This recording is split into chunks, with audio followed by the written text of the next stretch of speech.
Let me say something that's going to make a lot of people uncomfortable. And honestly, making people feel uncomfortable has always been my biggest aversion, my biggest ache. The 2026 meme is an evolved, no bullshit meme. Now, every time Bangladesh comes close to an election, suddenly everyone becomes a full-time political scientist. Overnight, people who could not name their local MP last week are now experts on democracy, on Islam, on feminism, geopolitics, the future of the republic. Especially you, Shushil Chamaj of Bangladesh. Yes, you. English Bangla দুইটা accent মাইরা বলো, whether that's American or Kolkata accent, but electionের time আমার ভাই রক্তে রাঙানো. Anyway, I digress. Bangladesh is not a country that suffers from oppression. What we truly suffer from is amnesia. Every month, there's a new outrage, a new profile picture, a new slogan, a new hero, a new villain that we obsess over. And then silence. We turn the page. A new trend starts again. We don't remember. We scroll. Remember Osman Hadi, Mugdho, Abu Said? Remember who they were? Does that ring a bell? Murdered, silenced, turned into a temporary trend. A lot of you had their pictures as profile pictures for a while. You drew artwork of them. You had them as your banners. Until you didn't. Until certain trashy celebrities got married. Until Miss Universe pageants took over. Until you were obsessing over who wore what. Until more interesting things happened on your Facebook Reels and more interesting things happened and overlapped and took precedence over your morality. Where is that anger now? Where are the protests and where are the warriors of justice in Bangladesh? Gone. Because in Bangladesh, justice lasts about as long as an Instagram story. And while we're busy panicking about the future, we've already forgiven the past. Sheikh Hasina ruled, she fascistized, it's a new word I learned, I'm not sure that's how you pronounce it, but anyway, for over 16 years, not as prime minister, but as a monarch, a dictator, a fascist. There were disappearances, rigged elections, media suppression, there was political prisoners, women were raped, tortured, abused, and the perpetrators either forgiven or even rewarded in many cases. But suddenly, everyone is worried about Jamaat, or more specifically, their Facebook and X posts. Very, very interesting priorities. Now let's talk about a fear-mongering for a second. It is the end for women if Jamaat comes. Really? Have you actually read what they claim in their manifesto? I was actually looking over that today. I'll read a couple of it out for you now. So there's a 90-page manifesto outlining the 26 priority areas, which include an uncompromising Bangladesh in the national interest, building a humane country based on justice, empowerment of youth, building a safe, dignified, and participatory state for women, overall improvement of law and order, establishment of a corruption-free state, merit-based recruitment, bringing perpetrators of extrajudicial killings to justice, and ensuring fundamental human rights. There's no mention of the Sharia law. Oh my God. Did I read that correctly? Yeah, I'm pretty sure I did. There's no mention of it. Even if they implemented half of what they promised here, harming women, concern for women, wouldn't be tolerated. I mean, concern for women would be tolerated. Harming women wouldn't be tolerated. It would in fact be severely punished, meaning criminals wouldn't get political shelter, rapists don't get promotions, abusers don't become party assets, which is the exact opposite of what we just lived through under our so-called democracy for over 16 years. Or wait, should I say monarchy? Because under Hasina, women weren't protected. They were politically ignored. Justice depended on loyalty, not law. So before you scream about hypothetical danger, ask yourself, were women safe when killers walked free? Were they safe when courts obeyed power? Were women safe when politics decided innocence? Fear isn't about ideology, it's about whether the law actually works. Now let's address the Jamaat Amir's comment about women leading the party, because apparently everyone lost their minds over that. So people heard that women are inferior, that they cannot lead. What he likely meant was something much, much more boring and much more organizational. Leadership in hardline political movements isn't about representation. It's about structure, risk tolerance, it's about conflict exposure, hierarchy. Because not every organization is designed to be run like a social club. Some parties prioritize ideological discipline, centralized command, and internal hierarchy. That doesn't make them anti-woman, it makes them organizationally strict. And that's obviously something that I just saw a video recently of a woman who was going on about how the Jamaat Amir and the Jamaat is referring to them as Ma Bonera. That was her biggest pain point. That was the thing that she was worried about most, being referred to as Ma Bonera. I'm sorry, that's your concern, that's your priority. That's a bit funny. That's obviously something she wouldn't understand. Pretending leadership is about representation instead of performance is exactly how these corrupt elites survive. Biologically and psychologically, men and women, on average, respond differently to prolonged stress, to confrontation, violent political environments. Men statistically take higher physical risk. They stay longer in aggressive power structures. They're more represented in military, in security, ideological enforcement roles worldwide, not because women are weak, but because systems like these reward a certain kind of temperament.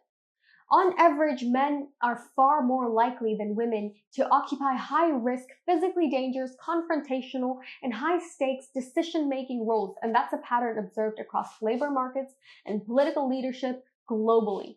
These are population-level averages with substantial overlap, and of course, there are going to be exceptions. That's not the rule, but we are talking about the vast majority here. I mean, we've already had female prime ministers for a majority of Bangladesh's existence since our independence. Whereas unnata countries, like the most unnata country of the world, the United States of America, still cannot allow for this just yet. They still have not had a female president. They still have not had a female leader. Globally, as reported by the UN Women in the Inter-Parliamentary Union in 2024, approximately 90% of heads of state of government are men, and women hold approximately only about 26 to 27% of parliamentary seats worldwide, meaning that the most consequential decisions involving conflict, the security of the country, national risk are overwhelmingly made by men. And that's not morality, that is simply mechanics. So when someone says that a woman won't lead a party, it doesn't mean women cannot lead nations. It just means that the organization is built around a different operational model. And pretending that leadership is about gender instead of function is how corrupt elites keep you distracted. It's all smokes and mirrors. It's all smokes and mirrors to keep you focused on the wrong things instead of helping the development of this corrupt country right now. Bangladesh does not need symbolism, it needs systems. You don't fix corruption with feminism, you fix corruption with accountability. Which brings me back to the real disease. Bangladesh doesn't have political parties, it has families. For decades, it's been the Sheikh family, the Zia family, the Sheikh family, the Zia family. It's a bloody tennis match. And yes, the original leaders were strong men. President Zia Rahman was one of the best leaders of the country, but after that, it's just nepotism disguised as democracy. When every leader dies and their child automatically rises, that's not a republic, that's royal inheritance. At that point, why pretend? We could have just kept the Nawabs, put crowns on their heads, saved ourselves the fake elections. And now look at what's happening. People are suddenly idolizing Tariq Rahman's daughter. Why? What has she done? What policy has she written? What sacrifice has she done for this country? She's barely lived here. We didn't even know what she looked like until recently. We barely saw her face. But recently, just dress her like a grandmother, make her wear a salar kameez, put an orna over her head, and let her say a few English lines, and suddenly English ete bolche tai tiki hobe. Everyone's crying. Everyone is seeing Sheikh Hasina's face on her face. Everyone's obsessing over her cat. Everyone's becoming emotional. Everyone's a damn romantic. Bangladesh is a country that functions with their abek and not their bibek, and that's their biggest problem. That's not politics. That's just theater. Bangladesh doesn't vote on performance, it votes on nostalgia. See, this country has a very funny habit. We forgive tyranny faster than we can forgive inconvenience. We debate women, we forget murder, we can argue identity, but we ignore justice. We chase trends, but we abandon the truth. Osman Hadi deserved justice, not a trend, not a hashtag, not your profile pictures. Women deserve law, not propaganda, and Bangladesh deserves accountability, not a monarchy cosplay. So before you panic about Jamaat BNP feminism, ask yourself the question that really matters. Who's going to dismantle the corruption? Who's going to restore the courts, Stop political sheltering of criminals. Who's going to make justice permanent, not viral? Because if you don't fix that, then no party, no woman, no man, no dynasty will save Bangladesh. And that is the truth that Bangladesh keeps scrolling past. And before anyone starts clipping this and screaming and sending this to my dad saying, Apnar meye shibir korche, let me be very clear. I am not here to endorse Jamaat. I'm not here to endorse BNP. I'm not campaigning for them. There's a lot to criticize them for, but criticize them for the right things. Look at their manifesto. Look at what they have included. Look at what they have not included. Provide your feedback on that. Vote for the right things. Campaign for the right things. I'm not campaigning for any color, logo, dynasty. What I'm campaigning for is better criticism. Because election time is very serious. It's not just Facebook drama season. It's the moment where a country decides whether it wants rulers or public servants. And yes, they are your public servants.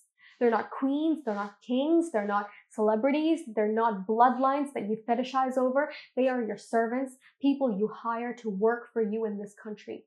So stop choosing your leaders based on fear. Stop choosing them based on their family names or what outfits they're wearing, the accents they have, the emotional nostalgia you have over them. Choose them by what they will do for you in the country. What laws are they going to fix? What corruption are they going to break? The systems that they will clean, the justice that they are willing to restore. Because Bangladesh doesn't need any more armchair pundits. It needs informed citizens. You don't have to pretend to know everything. No one knows everything. I don't know everything. You don't have to. You don't have to speak like a professor. You don't have to fake expertise from headlines you read in Protomalo. Read, question, compare, and think. Because surface level politics is how deep corruption survives and has survived for all these years. Bangladesh doesn't need any more symbolism. It needs a damn spine. And here's the brutal truth that nobody wants to admit. Bangladesh isn't oppressed. It is distracted. Because if Bangladesh gets this election right, even by just a little bit, we might finally choose servants instead of heirs. And that's the difference between a country that performs democracy and one that finally lives it.